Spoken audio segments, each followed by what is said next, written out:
నాన్న నువ్వేం చేస్తున్నావు? అంటే ఏం కాలేజీ? ఏం చదువుతున్నావు? ఈ రోజున ఫీజు బకాయిలు కొత్త ప్రభుత్వం వచ్చిన తర్వాత, కూటమి ప్రభుత్వం వచ్చిన తర్వాత చెల్లించినా గూడా ఏదో విద్యార్థులు ఇబ్బందులు పడిపోతున్నారు. అసలు వాళ్ళకి ఫీజు బకాయిలే రాలేదని చెప్పి రేపు ధర్నా చేస్తామని వైసీపీ వాళ్ళు ప్రకటించారు. ఎలా చూడాలి? ఏమంటావు దానికి? నేను లక్కిరెడ్డి బాలరెడ్డి కాలేజీలో 4 సంవత్సరం చదువుతున్నాను. హ్మ్. లాస్ట్ గవర్నమెంట్లో ఫీజులు ఎగ్గొట్టారు. హ్మ్. అది ఇప్పుడు పడ్డది. ఈ గవర్నమెంట్ రిలీజ్ చేసింది. స్టూడెంట్స్ ఏమి ఇబ్బంది పడకూడదని. హ్మ్. అది డైరెక్ట్గా కాలేజీలకే వదిలేశారు. హ్మ్. ఏది ఇంకా మేము బ్యాంకులకు వెళ్ళి ఏం చేసే పని లేకుండా డైరెక్ట్ కాలేజ్ వాళ్ళు తీసుకున్నారు. సో రీయింబర్స్‌మెంట్ జరిగింది. రీయింబర్స్‌మెంట్ జరిగింది.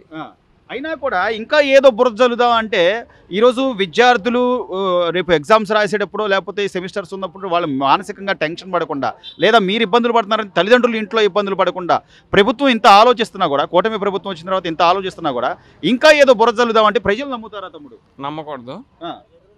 యాజ్ స్టూడెంట్గా నీ అభిప్రాయం ఏంటి? నువ్వేం చెప్తావు? యాజ్ స్టూడెంట్గా నా అభిప్రాయం ఏంటి, ఈ గవర్నమెంట్ అంతా మంచిగా చేస్తుంది.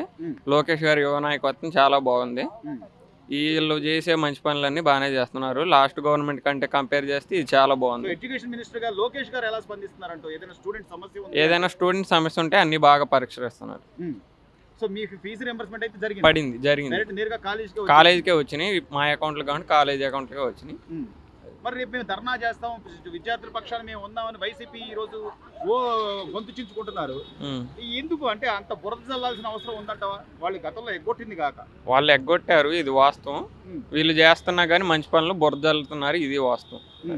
సో ఇదంతా జనాలు అయితే ఎవరు నమ్మకూడదు, నమ్మాల్సిన అవసరం లేదు. సో మీ ఇంట్లో పేరెంట్స్ కొంచెం సంతోషంగానే ఉన్నారమ్మా? సంతోషంగా ఉన్నారు, అందరూ సంతోషంగా ఉన్నారు. తోడు తమ్ముడు అంటే చంద్రబాబు నాయుడు గారు అనగానే ఐటీ పరిశ్రమలని, ఉద్యోగాలని, రేపు నువ్వు చదువుకొని బయటకు వచ్చేపాటికి, సర్టిఫికేట్ తీసుకుని బయటకు వచ్చేపాటికి నాకు ఒక ఉద్యోగం ఉంటుంది అనే ఒక భరోసా. ఎందుకంటే ఐటీ శాఖ మంత్రిగా లోకేష్ గారు కూడా ఆయన మొన్న ఈ మధ్య విదేశాలకు వెళ్ళి పరిశ్రమలు పెట్టుబడుల కోసం ఆయన ప్రయత్నాలు చేస్తున్నారు.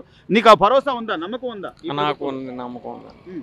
ఇప్పటిదాకా అయితే లేదు. ఇప్పుడు మేము ఫైనల్ ఇయర్కి వచ్చాము. మొన్నదాకా అంటే జాబులు ఏమి లేవు. ఇప్పుడే కొంచెం స్టార్ట్ అవుతుందో నమ్మకం వచ్చింది. ఇప్పుడు బయటికి వెళ్ళి అన్న కోచింగ్ తీసుకున్నా కానీ మన గవర్నమెంట్లో మనకి ఏదో జాబ్ వస్తుంది, ఎక్కడే వస్తుంది. వేరే రాష్ట్రంకి వెళ్ళి పనులు వాళ్ళకి చెల్లించే పని లేకుండా, జిఎస్టీ ఇవన్నీ వాళ్ళకి కట్టే పని లేకుండా మనది మనమే డెవలప్ చేసుకోవచ్చు. మన జిఎస్టీ ఇవన్నీ మనకే ఉంటాయి, మన దగ్గరే వర్క్ చేసుకోవచ్చు అనే నమ్మకం. గతంలో అసలు ఐటీ శాఖ మంత్రి ఎవరు, విద్యాశాఖ మంత్రి ఎవరు, అసలు ఏమైనా ఆలోచించారా తమ్ముడు? వాళ్ళు ఏదైనా విద్యార్థుల గురించి కానీ లేకపోతే ఉద్యోగులు చాలా మంది ఉన్నారు, వాళ్ళకి ఉద్యోగ అవకాశాల గురించి కానీ ఎవరైనా వాళ్ళ ప్రత్యక్ష రాజకీయాలు వాళ్ళు పరోక్షంగా అయ్యే తప్పితే మిగతా ఏమి పట్టించుకోలేదు. ఇప్పుడు వీళ్ళు బాగా పట్టించుకుంటున్నారు. సో ఇప్పుడు చంద్రబాబు గారు వచ్చాక బాగానే ఉందంట? బాగానే ఉంది. సో నమ్మకం ఉంది మీకు? ఉద్యోగాలు వస్తాయి, పరిశ్రమలు వస్తాయని నమ్మకం ఉంది. మీ తల్లిదండ్రుల కళ్ళ ముందు మీరు ఉండి ఉద్యోగాలు చేసుకోగలరు అనే నమ్మకం ఉందా? ఉందండి.